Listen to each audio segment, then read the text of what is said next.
bit about food, because people write to me sometimes and they say things like, you know, I don't know what's healthy, what's not healthy. Do you believe certain foods lead to cancer? And what's your opinion on different nutrition and so on?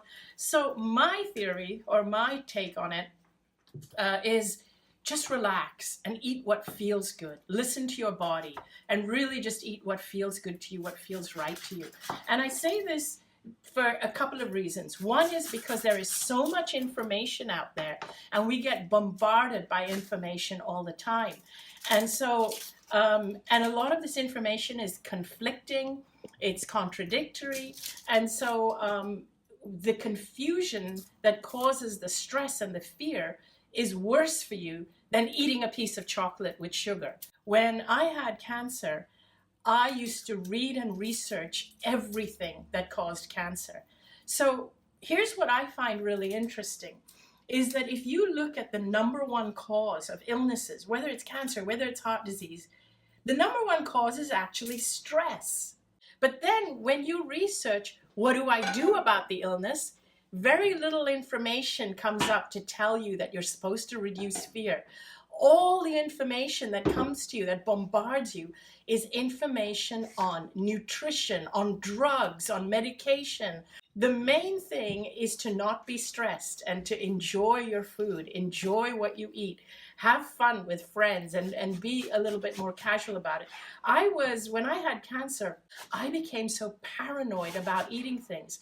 I also started taking loads of supplements. And if ever I missed my dose of supplements, I would become really fearful. So I kept thinking, oh my gosh, is the cancer in me growing? And there was this fear that the cancer is growing if I don't eat the right things. What I want to tell you is relax, because I found over time that I would be fearful of one food, and then a month later there would be contradicting information saying that food is fine. I would be gobbling up lots of another food that I thought was healing, and the following month I'd hear it was really bad for you, it was causing cancer. So now, after having died, I realized what was killing me was the fear, not the food. It was the fear, it was the stress. That is so much worse for your body. I eat eggs, I eat protein, I love spicy hot food. I'd given all that up when I was sick, and it made me miserable.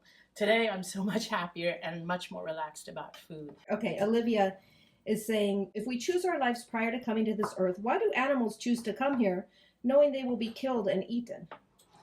Maybe that's the service that they offer to people. I believe that all animals need to be treated well. I'm not against eating meat, and I know that there are people who get quite angry when I say that.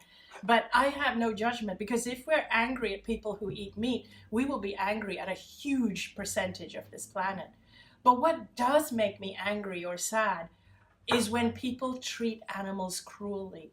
If we're going to eat the meat, we at least need to respect the creatures that have sacrificed their life to give us protein. We need to treat them well. So even though I do eat eggs, I do eat fish, I eat chicken from time to time, I make sure that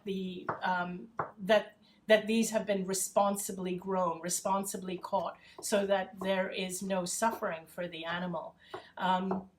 And you know, some people do need to eat animal protein. Danny needs to eat animal protein. When he goes vegetarian for long periods of time, he actually does feel weak and faint and unwell and sick. He's basically a very robust and strong guy, and he knows what his body needs to maintain that. So that's my take on that.